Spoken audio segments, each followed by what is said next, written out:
नमस्कार दोस्तों, welcome back to our channel Money Solution. जैसा कि आप लोग जानते हैं कि loan EMI moratorium, extension moratorium, interest waive off और लोन रिस्ट्रक्चरिंग के अगेंस्ट जो 22 से ज्यादा केस सुप्रीम कोर्ट में लगे हुए थे, उन सभी केसों के ऊपर 23 मार्च 2021 को सुप्रीम कोर्ट ने अपना फाइनल जजमेंट दे दिया था, जिसमें मोरेटोरियम को आगे नहीं बढ़ाया गया। लोन रिस्ट्रक्चरिंग के ऊपर भी कोई अपडेट नहीं आई, लेकिन सुप्रीम कोर्ट ने पहले एक इंटरिम ऑर्डर पारित कर रखा था कि जब तक सुप्रीम कोर्ट अपना फाइनल जजमेंट नहीं दे देता था, तब तक जो एनपीए है वो कोई भी बैंक या एनबीएफसी कंपनी अगर स्टैंडर्ड अकाउंट है 31 अगस्त 2020 तक, तो उसको एनपीए में कन्वर्ट नहीं कर सकती। लेकिन जैसे ही 23 मार्च 2021 को सुप्रीम कोर्ट ने अपना फाइनल जजमेंट दिया, जो इंटरिम ऑर्डर है वो भी वापस ले लिया, यानी अभी कोई भी बैंक या एनबीएफसी कंपनी आपके लोन को एनपीए में कन्वर्ट कर सकती है। जो वो इंटरिम ऑर्डर था अभी कैंसिल हो गया। अभी बहुत सारे बोरोवर को ये प्रॉब्लम आ रही है और सभी का ये नॉर्मल क्वेश्चन भी है कि जो एनपीए है कब से कैलकुलेट होगा, क्या 1 सितंबर 2020 से कैलकुलेट होगा या फिर 1 अप्रैल 2021 से कैलकुलेट होगा।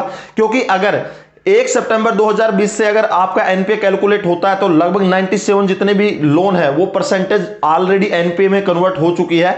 और अगर 1 अप्रैल 2021 से एनपीए कैलकुलेट होता है तो आगे फिर 3 महीने का टाइम मिल जाता है। इसके लिए भी दोस्तों बहुत बड़ी अपडेट है कि जो सेंट्रल गवर्नमेंट है, आरबीआई से इसकी बातचीत चल रही है। सेंट्रल गवर्नमेंट 90 दिन के बजाय 120 दिन करने जा रही है एनपीए को लेकर। अभी तक इसके ऊपर फाइनल नहीं हुआ है। सेंट्रल गवर्नमेंट और आरबीआई की इसके ऊपर डिस्कशन चल रहा है, लेकिन जितने भी सेंट्रल बैंक है, केंद्रीय बैंकों ने आरबीआई को लेटर लिखा जिसमें उन्होंने क्लियर किया है कि जो लोगों के ऊपर इंटरेस्ट लग रहा है उसकी रीपेमेंट के लिए आगे 31 मार्च 2021 तक का टाइम दिया जाना चाहिए। यानी बैंक भी ये मानते हैं कि अगर हम किसी के लोन को एनपीए में कन्वर्ट करते हैं तो उसकी जो स्टार्टिंग डेट है 31 मार्च 2021 से शुरू होनी चाहिए। क्योंकि अगर अभी एनपीए के ऊपर अगर 1 सितंबर 2020 से कैलकुलेशन शुरू होती है तो सभी बैंकों के जितने भी लोन है लगभग 97% ऑलरेडी एनपीए में कन्वर्ट हो जाएंगे और बैंक की जो बैलेंस शीट है बहुत ही ज्यादा इफेक्ट पड़ेगा। क्योंकि अगर बैंक के ऊपर एनपीए बढ़ता है तो बैंक का जो अस्तित्व है वो खतरे में आ जाता है। इसी को देखते हुए बैंकों ने भी रिजर्व बैंक ऑफ इंडिया से अप्रोच की है, लेटर लिखा है कि 31 मार्च 2021 तक का टाइम दिया जाना चाहिए, यानी उसके बाद ही एनपीए कैलकुलेट होना चाहिए। दोस्तों साथ में इस वीडियो के थ्रू मैं आपके सामने दो इंपॉर्टेंट चीजें शेयर करने जा रहा हूं कि आप 5 पैसा के थ्रू अपने इन्वेस्टमेंट को इजी और रिवार्डिंग कैसे बना सकते हैं और 5 पैसा में अपना डीमेट अकाउंट कैसे ओपन करवा सकते हैं।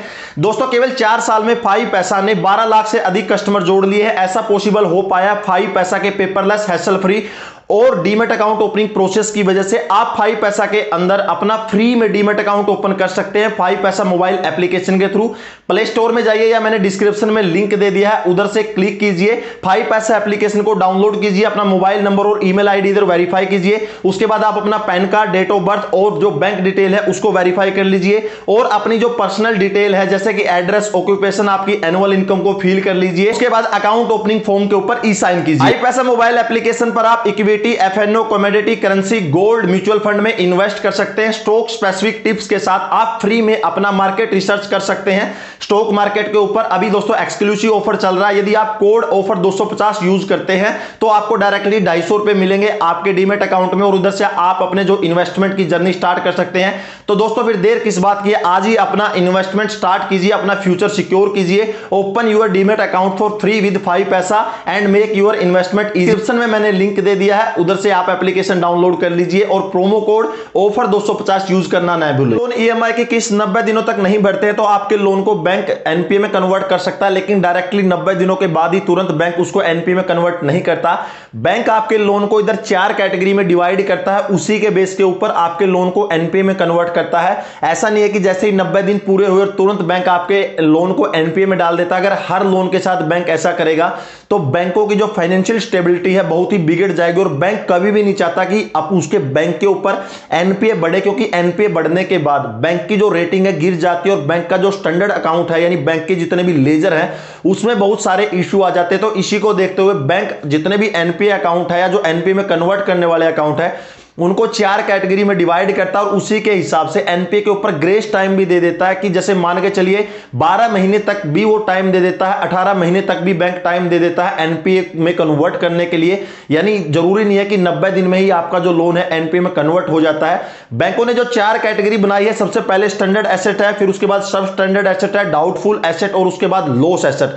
दोस्तों यदि आपका लोन स्टैंडर्ड एसेट है, मान के चलिए उसके ऊपर नॉर्मल रिस्क है बैंक की नजर में, और आपने पहले भी लोन डिफॉल्ट नहीं किया, मान के चलिए आपका होम लोन है, कार लोन है, या फिर आपका कोई भी कोलेटरल बेस्ड लोन है कि बैंक को पता है कि अगर आज बंदा पेमेंट नहीं करेगा तो कल कर ही देगा, क्योंकि अगर किसी का होम लोन है तो 100% वो पेमेंट करेगा ही करेगा, नहीं तो फिर उसके ऊपर सरफेसी एक्ट के द्वारा उसके घर को ऑक्शन कर दिया जाता है। तो इसी को देखते हुए जो बैंक है उसको ग्रेस पीरियड दे देता है 12 महीने तक, यानी 90 दिन से लेकर 12 महीने तक का भी टाइम इधर बैंक दे देता है कि उसको एनपीए में कन्वर्ट करने के लिए।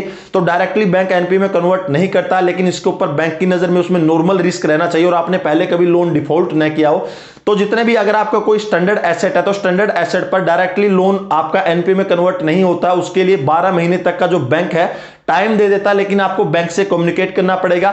सेकंड फेज में रखा बैंकों ने सब स्टैंडर्ड अकाउंट, जैसे कि मान के चलिए आपका कोई जैसे पर्सनल लोन है, आपका एजुकेशन लोन है, यानी बैंक को पता है कि अगर हम इससे अपना लोन रिकवरी दूसरे ऑप्शन से करवाएंगे तो बैंक के पास कोई भी ऐसी पावर नहीं है कि पर्सनल लोन को रिकवरी के लिए कुछ एक्शन ले ले। तो बैंक इसमें लगभग 12 महीने से लेकर 18 महीने तक का भी ग्रेस टाइम दे देता है एनपीए में जाने से रोकने के लिए।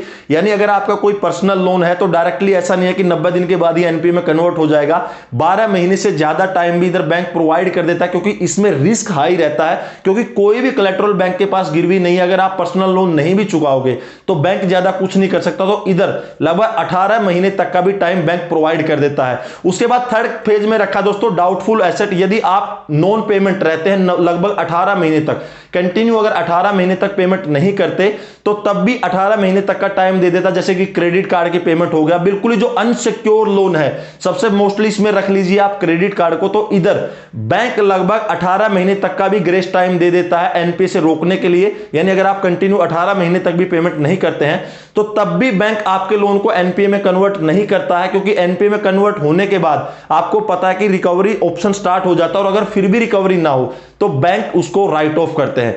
जो नेक्स्ट फेज में दोस्तों रखा है कि लॉस ऑफ एसेट, यानी मान के चलिए अगर कोई बंदा 18 महीने तक भी पेमेंट नहीं करता और बैंक ने उसको ग्रेस टाइम भी दे दिया 18 महीने तक, उसके बाद भी अगर पेमेंट नहीं करता तो मोस्टली केस में बैंक है जो लोन रहता है उसको राइट ऑफ कर देते हैं, बिल्कुल खत्म कर देते हैं कि एनपीए में चला गया 18 के बाद, 18 महीने तक ग्रेस टाइम भी दिया बैंक ने, मान के चलिए क्रेडिट कार्ड पर रोक के रखा कि इसको एनपीए में नहीं भेजते हैं, लेकिन अगर तब भी पेमेंट नहीं किया तो लगभग बैंक उसको एनपीए की बजाय उसको राइट ऑफ कर देते हैं, लोन माफ कर देते हैं। दोस्तों ये है बैंकों के ग्रेस टाइम की लगभग 12 महीने से लेकर 18 महीने तक का भी बैंक इधर ग्रेस टाइम प्रोवाइड कर देता है एनपीए से रिलेटेड। लेकिन अभी आपको पता है कि बैंकों ने भी लेटर लिखा है रिजर्व बैंक ऑफ इंडिया को कि कम से कम 31 मार्च 2021 टाइमिंग होना चाहिए। उसके बाद सेंट्रल गवर्नमेंट भी रिजर्व बैंक ऑफ इंडिया से बात करिए कि जो एनपीए से रिलेटेड है 90 दिन की बजाय इसको 120 दिन किया जाए, मिनिमम क्राइटेरिया है, मैक्सिमम 18 महीने तक का भी है लेकिन मिनिमम 120 दिन किया जाए।